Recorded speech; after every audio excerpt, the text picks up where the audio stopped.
സൗദിയിൽ ഞങ്ങളുടെ ഹോസ്പിറ്റലിൽ 7 ദിവസം നൈറ്റ് ഡ്യൂട്ടിയും പിന്നത്തെ ആഴ്ച ഒരു റിലീവിംഗ് നൈറ്റും അതിന്റെ ഇടയ്ക്ക് മോർണിംഗും ഈവനിങ്ങും ഒക്കെ വന്നിട്ട് ഉറക്കത്തിനെ എന്റെ വഴിക്ക് സെറ്റാക്കി കൊണ്ടുവരുമ്പോഴാണ് നീതുന്റെയും രമ്യ ചേച്ചിയുടെയും കോള്. രാത്രി 12 മണിക്ക് റെഡി ആയിട്ട് ഹോസ്റ്റലിലോട്ട് വരാൻ പറഞ്ഞു. ചെറിയൊരു കേക്ക് കട്ട് ചെയ്യാൻ വേണ്ടിയിട്ടാണ്. കാരണം ജൂലൈ 10-ന് ലാലുവിന്റെയും ജൂലൈ 11-ന് എന്റെയും ബർത്ത്ഡേ ആണ്. ഞങ്ങൾ രണ്ടുപേരും തമ്മിൽ ഒരൊറ്റ ദിവസത്തിനാണ് ഡിഫറൻസ്. അപ്പോ രമ്യ ചേച്ചിക്കും നീതുവിനും ഒരേ നിർബന്ധം, രണ്ടുപേർക്കും കൂടിയിട്ട് ഒരു കേക്ക് കട്ട് ചെയ്യണമെന്ന്. എന്നാ പിന്നെ ആയിക്കോട്ടെ. ഞങ്ങൾ രണ്ടുപേരും നേരെ പോയത് തോട്ട്മൂഡ് എന്ന് പറഞ്ഞ കഫേക്കാണ്. ഇവിടെ മലയാളീസിന്റെ ഒരു കഫേയാണ്. അവിടെ ഓൾറെഡി രമ്യ ചേച്ചിയും നീതുണ്ടായിരുന്നു. ഞങ്ങൾ ഒരു മൊഹീറ്റോ കുടിച്ച് അവിടെ കുറച്ചു നേരം ഇരുന്നു. അവിടുന്ന് നേരെ ഹോസ്പിറ്റലിന്റെ ഫ്രണ്ടിലോട്ട്, അവിടെ ചെറിയൊരു പാർക്ക് ഉണ്ടല്ലോ, അവിടെ പോയിരുന്ന് കട്ട് ചെയ്യാന്ന് വിചാരിച്ചു.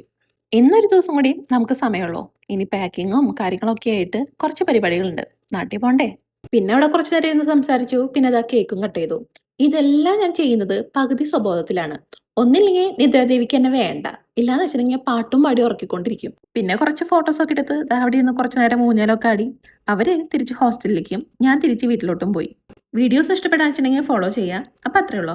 ശരി ട്ടാ.